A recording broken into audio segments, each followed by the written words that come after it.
Comment faire face aux différents niveaux en classe? Parce qu'effectivement, dans une classe, même dans le lycée, on a toujours différents niveaux et ceux qui sont un petit peu justes.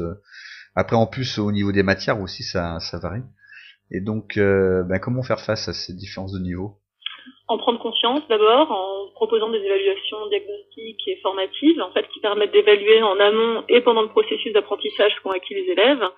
Et puis ensuite, c'est vraiment très difficile au sein d'une classe, mais je pense qu'il faut toujours avoir en tête le fait de reformuler les consignes, reformuler les leçons, faire reformuler les élèves, parce que c'est pas parce qu'on soi-même on reformule que l'élève comprend, donc s'assurer que les élèves ont bien compris, multiplier, varier les exercices, prendre soin d'interroger tout le monde, proposer des échelles de difficulté croissantes, faire travailler les élèves sur des projets avec notamment des associations parfois d'élèves où certains vont pouvoir expliquer à d'autres les notions d'une autre manière aussi que le professeur. Il peut y avoir une sorte de stimulation, d'émulation quand les élèves travaillent ensemble. Et ensuite, il faut s'appuyer, à mon avis, sur les remédiations qui sont proposées dans l'établissement, comme le suivi individualisé, le tutorat, faire en sorte qu'il y ait, comment dirais-je, des cours qui soient donnés en groupe à effectif réduit. Bon, après, c'est un problème très difficile à résoudre. Hein. Oui, parce qu'en fait, on a toujours tendance à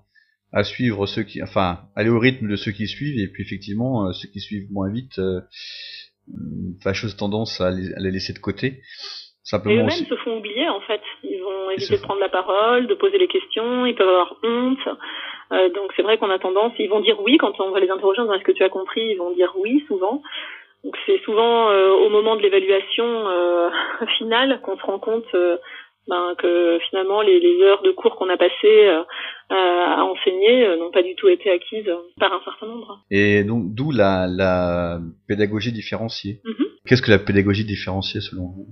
C'est un petit peu ce sur quoi vous m'interrogiez précédemment, c'est le fait de partir du principe que chaque élève entretient avec le savoir et les apprentissages un rapport particulier et donc en tant qu'enseignant faire en sorte que tous les enfants puissent, comment dirais-je, accéder au savoir par des voies et des rythmes qui leur sont adaptés. Enfin voilà, après c'est facile. Enfin la définition elle est assez simple, mais le problème c'est comment proposer des activités différentes et à un rythme différent dans des salles de classe communes, Oui. et avec en plus une éducation nationale qui propose des objectifs communs et un niveau à atteindre en fin de cycle qui doit être le même pour tous. C'est un petit peu la difficulté.